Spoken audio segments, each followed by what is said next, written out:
एक ट्रेन जो 17 सालों से चलती आ रही है और पूरी दुनिया अब बर्फ से ढक चुकी है। दुनिया में कुछ लोग ही बचे हुए हैं जो कि इस ट्रेन में 17 सालों से जीते आ रहे हैं। इस ट्रेन में लोगों को 3 तरह से बांटा गया था। पहले वो जिनके पास फर्स्ट क्लास का टिकट था, जो कि बहुत अमीर थे और उन्हें ट्रेन में 5 स्टार होटल की तरह ट्रीट किया जाता था। मतलब कि वो लोग ट्रेन में कुछ भी कर सकते थे और इन्हें खाना पीना सब अपनी मर्जी से मिलता था। दूसरे थे इकोनॉमी क्लास वाले, जिन्हें की फर्स्ट क्लास के मुकाबले थोड़ी कम चीजें प्रोवाइड की जाती थी। और तीसरे थे थर्ड क्लास के लोग, जो कि इस ट्रेन में फ्री में चढ़ाए गए थे। इन बेचारों को अच्छा खाना तो छोड़ो, नहाने के लिए पानी तक नसीब नहीं था। इन लोगों को खाने में सिर्फ एक प्रोटीन बार दिया जाता था, जिसे कि ये लोग पिछले 17 सालों से खाते आ रहे थे। इस ट्रेन को विल्फर्ड नाम के एक आदमी ने बनाया था, जो कि ट्रेन के इंजन सेक्शन में रहता था। कहानी की शुरुआत में हमें बताया जाता है कि साल 2014 में ग्लोबल वार्मिंग की वजह से लोग मरने लग गए थे और अर्थ का एटमॉस्फेयर अपनी चरम सीमा पर पहुंच गया था। इसलिए इसको कंट्रोल करने के लिए 79 देशों ने मिलकर CW7 नाम का सैटेलाइट बनाया। जब इसे अर्थ के एटमॉस्फेयर में छोड़ा गया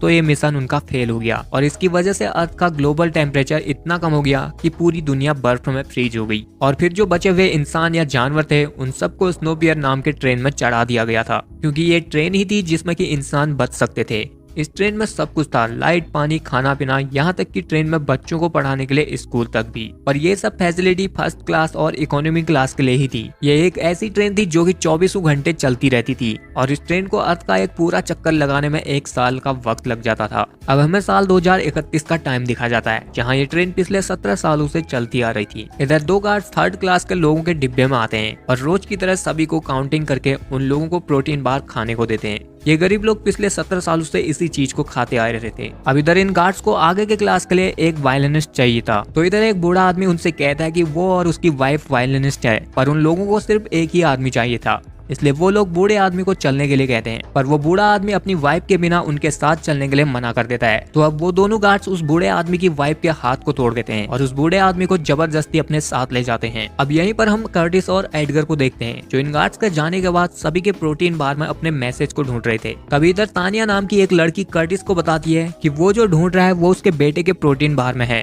फिर कर्टिस उस बच्चे को बहला फुसलाकर उससे उस प्रोटीन बार को ले लेता है और उसमें से एक कैप्सूल निकालता है, जिसमें कि उनका मैसेज था। इस मैसेज को रोज आगे के डिब्बों से कोई भेजा करता था इन्हें, क्योंकि इन थर्ड सेक्शन वाले लोगों की हालत बहुत खराब थी, यहाँ तक कि इन्हें बाहर का नजारा भी देखने का नसीब नहीं होता था। इसलिए अब वो लोग बगावत करके आगे के डिब्बों में जाना चाहते थे। हालांकि इन्होंने पिछले 70 सालों में 2 बार कोशिश की थी, पर ये लोग नाकामयाब हुए थे। इधर ये सभी लोग कर्टिस को अपना लीडर मानते थे, पर कर्टिस अपने आप को लीडर नहीं मानना चाहता था। अब इस मैसेज को कर्टिस गिलियम नाम के एक आदमी को दिखाता है, जो कि इस ट्रेन का सबसे बूढ़ा आदमी और इन सबका सीनियर था, और कर्टिस इसी को अपना लीडर मानता था। इस बार इनके मैसेज में किसी नेमगुम नाम के आदमी का नाम था, जिसने कि इस ट्रेन के सभी सिक्योरिटी सिस्टम को डिजाइन किया था, लेकिन अभी वो ट्रेन के जेल सेक्शन में बंद था। और अब इनका प्लान था कि ये लोग उस आदमी को छुड़ाएंगे और फिर उसकी मदद से ये लोग ट्रेन के इंजन सेक्शन पर अपना कब्जा करेंगे, जिससे फिर सब चीजों पर इनका कंट्रोल होगा। अब इसके बाद रात में इधर कुछ गार्ड्स आते हैं, जो इन सभी को अपने बच्चों को आगे करने के लिए कहते हैं, और फिर एक लेडी उन बच्चों की हाइट को नापने लगती है। इधर तानिया नाम की लेडी अपने बच्चों को छुपा रही थी और साथ ही एक और आदमी था जो अपने बच्चे को छुपा रहा था, लेकिन वो गार्ड्स उन दोनों के बच्चों को जबरदस्ती उठा लेते हैं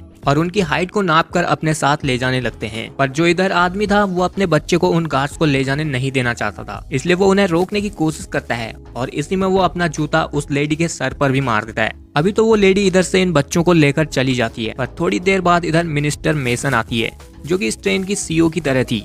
इधर वो उस जूते को उठाकर कहती है कि जिस तरह से जूते की जगह पैर में होती है और हेड की जगह सर पर, तुम लोग भी उसी जूते की तरह हो और तुम्हें अपनी औकात कभी नहीं भूलनी चाहिए। अब इसके बाद मेसन उस आदमी को सजा देने के लिए, जिसने कि उस जूते को फेंका था, उसका हाथ ट्रेन से बाहर रखवा देती है। बाहर इतनी ठंड होती है कि सिर्फ 7 मिनट में ही उस आदमी का हाथ जम जाता है और फिर उसके हाथ को हथौड़े से मारकर कटवा दिया जाता है। इधर हम काफी सारे ऐसे लोगों को भी देखते हैं जिनके हाथ या पांव कटे हुए थे, शायद उन लोगों ने भी कोई ऐसी ही गलती की होगी। अब ये सभी लोग अपने हमले के लिए तैयार थे, लेकिन इससे पहले कर्टिस क्रोनल नाम के एक ड्रग के बॉक्स को अपने साथ रख लेता है। इधर कर्टिस को शक था कि उन गार्ड्स के गनों में गोलियां नहीं है और सारी गोलियां पिछले 10 सालों के विद्रोह में खत्म हो गई हैं, और अब क्योंकि गोलियां नहीं बनाई जा सकती हैं, इसलिए अब कर्टिस अपने शक को दूर करने के लिए एक गार्ड के पास जाता है और उसकी गन को अपने सर पर रखकर ट्रिगर दबा देता है। पर वो गन तो सच में खाली थी, जिससे अब सभी को पता लग जाता है कि उनके पास गोलियां नहीं है। इसलिए अब वो सभी लोग उन गार्ड्स पर हमला कर देते हैं और उन्हें मारकर ट्रेन के जेल सेक्शन में पहुंच जाते हैं,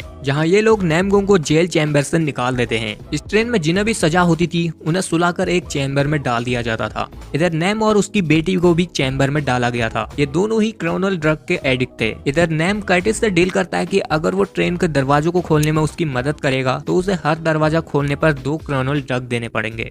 तो कर्टिस उसके इस ऑफर को एक्सेप्ट कर लेता है और फिर नैम ट्रेन के अगले सेक्शन के दरवाजे को खोल देता है। इधर एक चीज नोटिस करने वाली थी कि नैम की बेटी को पता चल जाता था कि दरवाजे के पीछे आखिर है क्या। अब इसके बाद ये सभी दरवाजे से आगे के सेक्शन में जाते हैं, जहां ये लोग पहली बार सूरज को देखते हैं और बाहर की दुनिया दिखती है इन्हें। इधर गिलियम ये देखकर दुखी होता है क्योंकि 17 साल के बाद भी पृथ्वी की बर्फ अभी पिघली नहीं थी। अब इसके बाद ये लोग दरवाजा खोलकर अगले सेक्शन में आते हैं, जहाँ की इन गरीबों के लिए इनका खाना यानी कि प्रोटीन बार बनाया जाता था। कर्टिस जब इधर प्रोटीन बार बनाने वाली मशीन के अंदर देखता है तो वो पूरी तरह से हैरान हो जाता है, क्योंकि जिस प्रोटीन को ये आज तक खाते आ रहे थे उन्हें तो यहाँ कॉकरोचों को पीसकर बनाया जाता था। अब ये देखकर कर्टिस इस बात को अपने तक ही रखता है। यहाँ पर कर्टिस को उसी अनजान आदमी का एक और मैसेज मिल जाता है जिसमें कि वाटर लिखा था, यानी कि अब उन्हें वाटर सेक्शन में अपना कब्जा करना था, जो कि ट्रेन का सबसे अहम हिस्सा था। अगर ये लोग किसी तरह से पानी के सप्लाई सेक्शन को कब्जे में कर लेते हैं तो उनकी बात को सुनी जा सकती है। इसलिए अब नैम पानी वाले सेक्शन का दरवाजा खोलने लग जाता है। इधर जब कर्टिस नैम की बेटी योना से बात कर रहा था तो उसे पता चलता है कि योना ने कभी जमीन नहीं देखी है, क्योंकि योना ट्रेन में ही पैदा हुई थी और उसकी उम्र भी 17 साल की ही थी। कर्टिस को उस पर शक था कि योना नजूमी है। दरअसल नजूमी वो लोग होते हैं जो कि दीवार के आर पार की चीजों को देख सकते हैं। इसलिए अब योना फिर से दरवाजे की तरफ देखती है तो वो इस दरवाजे को खोलने से मना कर देती है, पर अब तक बहुत देर हो चुकी थी। उसके कहने तक वो दरवाजा उसी टाइम पर खुल जाता है, जहाँ इस डब्बे में अब बहुत सारे हथियारों से भरे हुए गार्ड्स मौजूद थे और वो लोग इनका ही इंतजार कर रहे थे। और फिर अब यहाँ इन सभी के बीच लड़ाई होना स्टार्ट हो जाती है। लेकिन थोड़ी देर बाद इधर एक अनाउंसमेंट होती है। ये सभी लोग अब रुक जाते हैं। इस अनाउंसमेंट में बताया जाता है कि ट्रेन अब उनके न्यूयॉर्क बेंचमार्क ब्रिज से गुजरने वाली है। ट्रेन के इस ब्रिज से गुजरने पर इन्हें पता चल जाता था कि साल भर कंप्लीट हो गया है। और फिर जब ये ट्रेन इस ब्रिज से गुजरती है तो ट्रेन के गार्ड्स हैप्पी न्यू ईयर चिल्लाने लग जाते हैं। लेकिन ट्रेन के आगे के ट्रैक पर बर्फ की बहुत बड़ी चट्टान बन चुकी थी, जिससे कि ये ट्रेन तोड़ते हुए आगे बढ़ती है, जिस वजह से ये ट्रेन हिलने लग जाती है। तो ये सभी लोग नीचे बैठ जाते हैं। पर इसी के बीच में नैम अपनी बेटी योना को ब्रिज से नीचे खाई में गिरा हुआ एक प्लेन दिखाता है, जो कि अब पिछले साल के मुकाबले इस बार काफी साफ दिखाई दे रहा था, जिसका मतलब साफ था कि बर्फ अब धीरे धीरे पिघल रही है। तभी इधर अब ट्रेन की सीईओ मेसन आ जाती है। वो इन सबको कहते हैं कि तुम लोग अपनी औकात भूल रहे हो। तुम्हें तो विलफ्रेड का शुक्रिया अदा करना चाहिए कि उसने तुम लोगों को ट्रेन में चढ़ाया और तुम्हारी जान बचाई और तुम्हें खाना दिया, और अब तुम उसका बदला पानी की सप्लाई पर कब्जा करके ट्रेन का बैलेंस बिगाड़ना चाहते हो। इसलिए वो अब इन्हें सजा देने के लिए अपने गार्ड्स को इनमें से 74% गरीबों को मारने का ऑर्डर दे देती है। उसका ऑर्डर सुनते ही उसके सभी गार्ड्स नाइट विजन गॉगल लगाकर इन्हें मारने के लिए तैयार हो जाते हैं, क्योंकि ट्रेन अब एक लंबे टनल से गुजरने वाली थी। और फिर जैसे ही ट्रेन टनल से गुजरती है तो वो लोग इन गरीबों पर हमला करना शुरू कर देते हैं, जिसमें इनके काफी सारे लोग मारे जा रहे थे। तो अब कर्टिस अपने पीछे वाले साथियों को आवाज लगाता है और उन्हें मसाल लेकर आने के लिए कहता है। और फिर इधर बहुत सारे गरीब लोग मसाल जलाकर ले आते हैं और उन गार्ड्स के साथ लड़ने लगते हैं। इधर लड़ाई के दौरान एक आदमी लेडी मेसन के एक कमांडर को पकड़ लेता है, पर लेडी मेसन उसे मरने देती है। और फिर लेडी मेसन का एक गार्ड कर्टिस के दोस्त एडगर को पकड़ लेता है और कर्टिस को रुकने के लिए कहता है, पर कर्टिस के सामने लेडी मेसन थी तो वो उसे पकड़ने के लिए जाता है, क्योंकि अगर उसने उसे पकड़ लिया तो सब कुछ वो रोक देगी। लेकिन जब तक कर्टिस लेडी मेसन तक पहुंचता है तब तक वो गार्ड्स एडगर को मार देता है। और फिर अब कर्टिस लेडी मेसन को पकड़ लेता है, जिसके बाद लेडी मेसन अपनी जान बचाने के लिए इन सभी गार्ड्स को रोक देती है। और फिर सभी गरीब लोग लेडी मेसन को बंदी बना लेते हैं और उसे टॉर्चर करके अपने बच्चों के बारे में पूछते हैं। तो वो उन्हें बता दिए कि वो बच्चे सभी विलफ्रेड के पास हैं और विलफ्रेड को बच्चे बहुत पसंद है। तो अब कर्टिस उसे विलफ्रेड को यहाँ बुलाने के लिए कहता है, नहीं तो वो लोग पूरे ट्रेन के पानी की सप्लाई को रोक देंगे। तो इस पर मेसन उसे बताती है कि उन्हें इससे कोई फर्क नहीं पड़ेगा, क्योंकि इस सेक्शन में पानी फ्रंट वाले इंजन सेक्शन की तरफ से आता है, जहां बर्फ को पिघलाकर पानी इधर सप्लाई किया जाता है और यहां से पानी रिसाइकल होकर पीछे के डब्बों में जाता है। और फिर जब कर्टिस मेसन को मारने की धमकी देता है तो मेसन उसे कहते हैं कि अगर उन लोगों ने उसकी जान बख्श दी तो वो उन्हें विलफ्रेड तक पहुंचाने में उनकी मदद करेगी। इसलिए अब कर्टिस उसकी इस बात को मान जाता है। और फिर रात में कर्टिस और गिलियम जब बात कर रहे थे तो गिलियम कर्टिस को बताता है कि हमारे बहुत सारे आदमी मारे जा चुके हैं। तो अब कर्टिस उसे कहता है कि आप सब लोग अब यहीं रुकेंगे क्योंकि अब उनके पास मेसन है, तो वो लोग इंजन तक आसानी से पहुंच जाएंगे और फिर जब इंजन पर उनका कब्जा हो जाएगा तो वो लोग उन सबको बुला लेंगे। इसके बाद गिलियम कर्टिस को कहता है कि जब तुम इंजन सेक्शन में पहुंचोगे तो उधर तुम्हें विल्फर्ड मिलेगा और वो तुम्हें अपनी बातों में उलझाने की कोशिश करेगा, लेकिन तुम सीधा उसकी जुबान काट देना क्योंकि वो अपनी बातों में उलझाने में माहिर है। जिसके बाद अब कर्टिस अपने 6 लोगों के ग्रुप के साथ मेसन को लेकर आगे बढ़ता है और बाकी के सब गरीब लोग यहीं पर रुकते हैं। अब ये लोग आगे बढ़ते हैं तो इन्हें सबसे पहले फार्म सेक्शन मिलता है जिसमें सभी अमीरों के लिए फल व सब्जियां वगैरह उगाई जाती थी और अगले सेक्शन में बहुत सारी मछलियों को पाला जाता था। इधर एक सैफ भी था। अब ये लोग उधर सुशी खाने में लग जाते हैं क्योंकि आज तक इन लोगों ने कभी मांस नहीं खाया था। इधर मेसन उन्हें बताते हैं कि वो लोग इस एक्वेरियम में कुछ लिमिटेड फिशेस को ही पालती हैं ताकि ट्रेन में बैलेंस बना रहे। और फिर जब वो सुशी खाने लगती है तो कर्टिस उसे रोककर कॉकरोचों से बनाया गया वो प्रोटीन बार उसे खाने को देता है जिसे मेसन को ना चाहते हुए भी खाना पड़ता है। अब इसके अगले डिब्बे में एक स्कूल था जहां अमीरों के बच्चों का ब्रेन वॉश करके उन्हें पढ़ाया जाता था। इन सभी को विल्फर्ड को एक भगवान की तरह बताया जाता था जिसने की इंसानियत को बचाया है और उन्हें पिछले डिब्बे में रहने वाले लोगों को घटिया और कमीना वगैरह बताया जाता था। अब इधर तानिया अपने बच्चों की फोटो दिखाकर उन बच्चों से पूछती है कि क्या उन लोगों ने उसे कहीं देखा है। तो इधर एक बच्चा बताता है कि वो लोग पीछे से आए और डिब्बे में आगे चले गए और अब ये ट्रेन एक ऐसी जगह से गुजर रही थी जहां से पिछली बगावत में कुछ लोग ट्रेन से बाहर कूद गए थे और बाहर के टेम्परेचर में आते ही वो लोग फ्रीज होकर मारे गए थे और उनकी बॉडी अभी भी वहीं पर जमी हुई थी। इधर इन बच्चों की टीचर बच्चों को ट्रेन के बाहर उनकी बॉडीज दिखाती है और उन्हें बताती है कि अगर ट्रेन का इंजन रुका तो वो लोग भी फ्रीज होकर जम जाएंगे, इसलिए ये ट्रेन ही उनका घर है और उन्हें किसी भी हालत में ट्रेन से बाहर नहीं जाना है। तभी इधर एक आदमी बहुत सारे अंडों को लेकर आता है और उन्हें न्यू ईयर की खुशी में बांटने लगता है। वो इधर एक एग से भरी टोकरी को बच्चों की टीचर को भी देकर जाता है और खुद पानी वाले सेक्शन में अंडों को बांटने के लिए जाता है। इधर इन गरीबों को आज तक लगता था कि अंडे और चिकन बहुत पहले ही खत्म हो चुके हैं, इसलिए वो लोग एग को देखकर हैरान थे। और फिर वो अंडे देने वाला आदमी उन्हें कहता है कि ऐसी बहुत सारी चीजें हैं जो लोगों को लगता है कि ट्रेन में खत्म हो चुकी है, जैसे कि गन्स में बुलेट का ना होना। ऐसा कहकर वो अपने एग वाली टोकरी में से एक मशीन गन को बाहर निकाल देता है और उन सब पर हमला करके अपने गार्ड्स को छुड़ाकर उन्हें भी अपनी गन दे देता है और फिर वो लोग उन गरीबों को मारना शुरू कर देते हैं। और उधर वो स्कूल टीचर भी एग की टोकरी में से एक गन को निकालकर कर्टिस और उसके साथियों पर हमला कर देती है, जिसमें कर्टिस का एक साथी मारा जाता है और तभी कर्टिस का दूसरा साथी उस टीचर के गले में चाकू फेंककर उसे मार देता है। और फिर जब कर्टिस और उसके साथी जब सीसीटीवी स्क्रीन पर देखते हैं तो वहाँ वाटर सेक्शन में उन गार्ड्स के इंचार्ज फ्रैंको ने बहुत सारे गरीबों को मार दिया था और फिर वो उनके लीडर गिलियम को भी सीसीटीवी कैमरा के सामने लाकर उसके सर पर गोली मार देता है, जिसे देखकर इधर कर्टिस को बहुत गुस्सा आता है और वो गुस्से में अब मेसन को भी मार देता है। जिसके बाद कर्टिस, तानिया, नेम और उसकी बेटी आगे के डिब्बों में जाते हैं जहाँ वो लोग देखते हैं कि अमीर लोग तो अपनी जिंदगी बड़े ऐशो आराम से जी रहे हैं और यहाँ अमीरों के लिए बहुत अच्छी सुविधा थी, जैसे कि अमीरों के लिए हॉस्पिटल,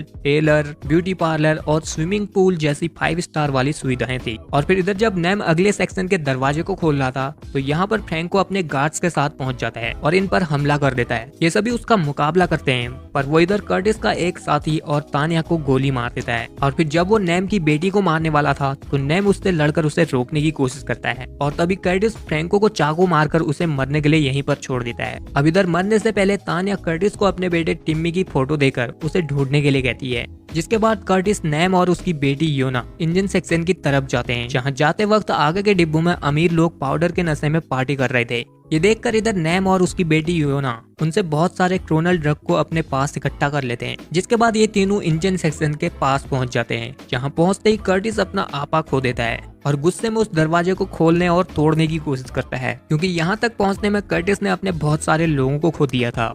और फिर इधर नेम कर्टिस को शांत करता है और उसे दुनिया की अपने पास बची हुई एक आखिरी सिगरेट पीने के लिए देता है। जिसके बाद इधर कर्टिस नेम को अपने पास के बारे में बताता है कि जब 18 साल पहले धरती पर सब कुछ जमना शुरू हुआ था तो विल्फर्ड के गार्ड्स ने बहुत सारे लोगों को ट्रेन के आखिरी सेक्शन में डाल दिया। वहाँ कम से कम 1000 लोगों को भरा गया था और 1 महीने तक उधर ना कोई खाना मिला और ना ही पानी, इसलिए सारे लोग भूख के मारे एक दूसरे को ही काट कर खाने लग गए थे। और इसी वजह से कर्टिस खुद से भी नफरत करता था, क्योंकि उसने इंसानों और बच्चों का मीट खाया हुआ था। कर्टिस उसे बताता है कि उसने बहुत बड़ी गलती की है। उस टाइम पर एक औरत थी जो अपने बच्चों के साथ छुपी हुई थी और भूख के कारण कर्टिस ने उसके बच्चे को खाने के लिए छीना और उसकी माँ को मार दिया। पर जैसे ही वो उस बच्चे को काटने वाला था तो गिलियम ने उससे चाकू छीन लिया और अपना हाथ काटकर उन लोगों को खाने के लिए दे दिया। और इस तरह से उसने उस बच्चे की जान बचा ली। और फिर ये देखकर वहाँ बहुत सारे लोगों ने अपने हाथ पांव को काटकर उन्हें देना शुरू कर दिया था।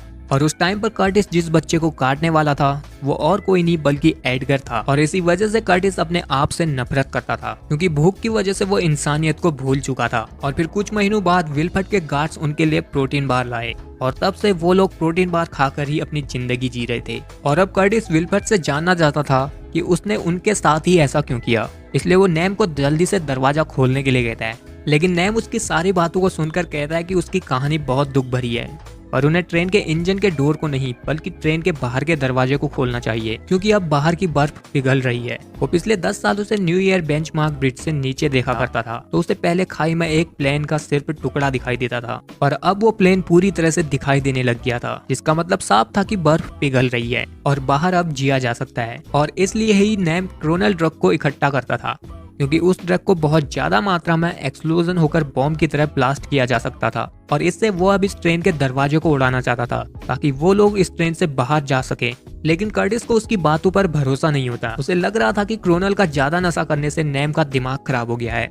और फिर तभी इधर इंजन सेक्शन से विल्फर्ड की सेक्रेटरी आ जाती है, जो नैम को गोली मारकर यहीं पर मरने के लिए छोड़ देती है और कर्टिस को विल्फर्ड से मिलाने के लिए इंजन सेक्शन में ले जाती है, जहाँ विल्फर्ड सबसे पहले कर्टिस का स्वागत करता है और फिर उसे कहता है कि तुम 18 साल में ऐसे पहले इंसान हो जो कि यहाँ ट्रेन में पिछले हिस्से से आगे के इंजन सेक्शन तक पहुंचे हो।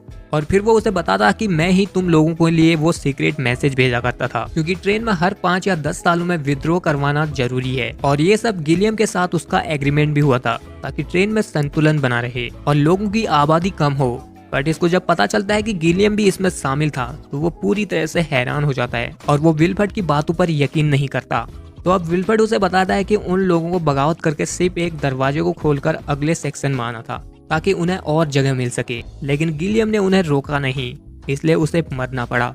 इसके बाद विल्फर्ड लास्ट सेक्शन में उस एग वाले आदमी को कॉल करता है जिसने कि सभी गरीब लोगों को बंदी बनाया हुआ था। और फिर विल्फर्ड उन सभी को मारने के लिए उसे ऑर्डर दे देता है और उनमें से 18 लोगों को ही जिंदा छोड़ने के लिए कहता है, क्योंकि ट्रेन को चलते हुए 18 साल कंप्लीट हो गए थे। और फिर वो एगमैन विल्फर्ड का ऑर्डर मिलने के बाद वो उन सभी 64% गरीब लोगों को मार देता है, जिसकी आवाज विल्फर्ड कर्टिस को सुनाता है। फिर विल्फर्ड उसे कहता है कि यहाँ ट्रेन में रिसोर्सेज बहुत कम हैं और लोग बढ़ते रहते हैं, इसलिए उन्हें इस तरह के कदम उठाने पड़ते हैं और लोगों को लड़ाना या उनके मन में बगावत का ख्याल डालना पड़ता है। इसके बाद अब विल्फर्ड कर्टिस को ट्रेन के इंजन पर ले जाता है और उसे अपनी पोस्ट ऑफर करता है, क्योंकि अब विल्फर्ड की उम्र हो चुकी थी, वो इस ट्रेन को अकेला संभाल नहीं सकता था। और उधर बाहर अब नैम और योना होश में आ जाते हैं, जहाँ इन्हें मारने के लिए फर्स्ट क्लास के लोग आ गए थे और इन्हीं में सभी गार्ड्स का लीडर वो फ्रैंको भी था, जो उधर लड़ाई में जिंदा बच गया था। और फिर इधर नैम और उसकी लड़ाई हो जाती है। तो अब नैम की बेटी योना इंजन सेक्शन का गेट खोलकर विल्फर्ड के असिस्टेंट को मारकर बेहोश कर देती है और उस क्रोनल को ट्रेन के दरवाजे पर लगा देती है। और फिर वो कर्टिस के पास माचिस मांगने के लिए जाती है, जहाँ कर्टिस विल्फर्ड की बातों में आकर एक पल के लिए मैनिपुलेट हो गया था। लेकिन फिर तभी योना को फील होता है कि जिस जगह पर वो लोग हैं उसके नीचे कोई है, इसलिए वो टाइल को निकालने लगती है और ऐसा करता देख कर्टिस भी उसकी मदद करता है। और जब ये दोनों उस टाइल को खोलते हैं तो उसके अंदर टीमी और एंडी काम कर रहे थे, जिसे देखकर कर्टिस को बहुत गुस्सा आता है और वो विल्फर्ड को एक जोर का मुक्का मारकर उसे गिरा देता है। जिसके बाद वो योना को माचिस देता है और टिम्मी को बाहर निकालता है और फिर योना उधर उस क्रोनल में आग लगा देती है, जिससे इस ट्रेन में बहुत बड़ा ब्लास्ट होता है। और फिर एक बहुत बड़ी बर्फ की चट्टान ट्रेन को नीचे गिराते हुए उसके सभी डिब्बों को गिरा देती है, जिससे ट्रेन के सभी लोग मारे जाते हैं, सिर्फ टिम्मी और योना ही बचे होते हैं। जिसके बाद ये दोनों उस ट्रेन के डिब्बे से बाहर आते हैं और धरती पर पहली बार कदम रखते हैं, जहां इन्हें दूर पहाड़ी पर एक सफेद भालू दिखाई देता है, जिससे ये बात साबित हो जाती है कि अर्थ अब वापस जीने लायक हो गया है। और यहीं पर इस मूवी का एंड हो जाता है। ये मूवी हमें हमारी ह्यूमन सोसाइटी को दर्शाती है, यानी कि जिस तरह से ट्रेन में लोग अलग अलग क्लास में बांटे गए थे, उसी तरह से हमारी दुनिया या सोसाइटी में भी लोग अलग अलग क्लास में बटे हुए हैं। और जिस तरह से मूवी में पिछले सेक्शन के लोग फर्स्ट क्लास सेक्शन में बेहतर जीवन की उम्मीद में लड़ते हुए आगे बढ़ते हैं और एंड तक सिर्फ एक ही पहुंच पाता है, उसी तरह से हमारी सोसाइटी में भी सक्सेस पाने के लिए लोग कदम बढ़ाते हैं, पर सक्सेस सिर्फ कुछ लोगों को ही मिल पाती है, यानी कि सभी का सक्सेस होना तो इम्पॉसिबल है। ऐसा हुआ तो रिसोर्सेज कम पड़ जाएंगी और लोग कुछ करेंगे ही नहीं। और जिस तरह से मूवी में अमीर लोग गरीबों का शोषण करते हैं और उन्हें अपने बाप की जागीर समझते हैं, उसी तरह से हमारी दुनिया में भी कुछ लोग ऐसे होते हैं चाहे अब हम ट्रेन के स्कूल वाले सीन को ही देखें, जहां बच्चों का ब्रेन वॉश करके उन्हें इन्फ्लुएंस किया जा रहा था और वो बच्चे उन बातों को सच मान रहे थे। उसी तरह से हम लोग भी कभी कभी दुनिया की बातों में आकर किसी गलत चीज के लिए इन्फ्लुएंस हो जाते हैं। आज की ये कहानी यहीं पर एंड करते हैं। अगर आपको वीडियो पसंद आया तो वीडियो को लाइक शेयर कीजिए और हमारे चैनल को सब्सक्राइब जरूर कर लेना।